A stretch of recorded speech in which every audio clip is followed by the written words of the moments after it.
আসসালামু আলাইকুম, প্রত্যেকে স্বাগতম সাজ্জাদ মেথড লার্নিংয়ে। আমি মোহাম্মদ সাজ্জাদ। আজকে ছোট্ট যে বিষয়টি নিয়ে আলোচনা করবো সেটা হলো বিক্রিয়া অম্লত্ব নির্ণয়। সাধারণত যদি কোনো প্রশ্নে বা এমসিকিউ এ এই প্রশ্নটা এসে থাকে বিক্রিয়া অম্লত্ব নির্ণয়, আমরা একটু কেমন যেন চিন্তার মাঝে পড়ে যাই, কিন্তু খুব সোজা একটা টেকনিকে আমরা এই বিষয়টা জানতে পারি বা বুঝতে পারি। যেমন যদি বলা হয় অ্যালুমিনিয়াম অক্সাইড এর অম্লত্ব নির্ণয় করো, অ্যালুমিনিয়াম অক্সাইড এর অম্লত্ব কত?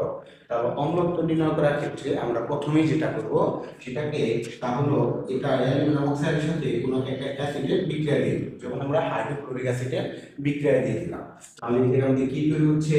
আমাদের তৈরি হচ্ছে অ্যালুমিনিয়াম ক্লোরাইড AlCl3 প্লাস তৈরি হচ্ছে আমাদের H2O। এখন যদি আমরা বিক্রিয়াটিকে একটু সমতাকরণ করার চেষ্টা করি, অ্যালুমিনিয়াম ছিল দুইটা, এই যে দিয়ে দিলাম দুইটা হাইড্রোজেন, এখানে অক্সিজেন ক্লোরিন হয়ে গেছে হলো আমাদের 3 × 6 H6। এখন হাইড্রোজেন ছিল দুই, এই যে 3 অণু পানি হচ্ছে।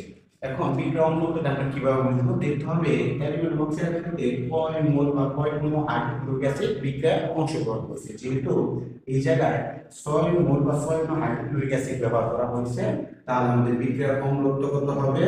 বিক্রিয়ার অম্লত্ব হবে 6। এভাবে আমরা সাধারণত বোঝার চেষ্টা করব।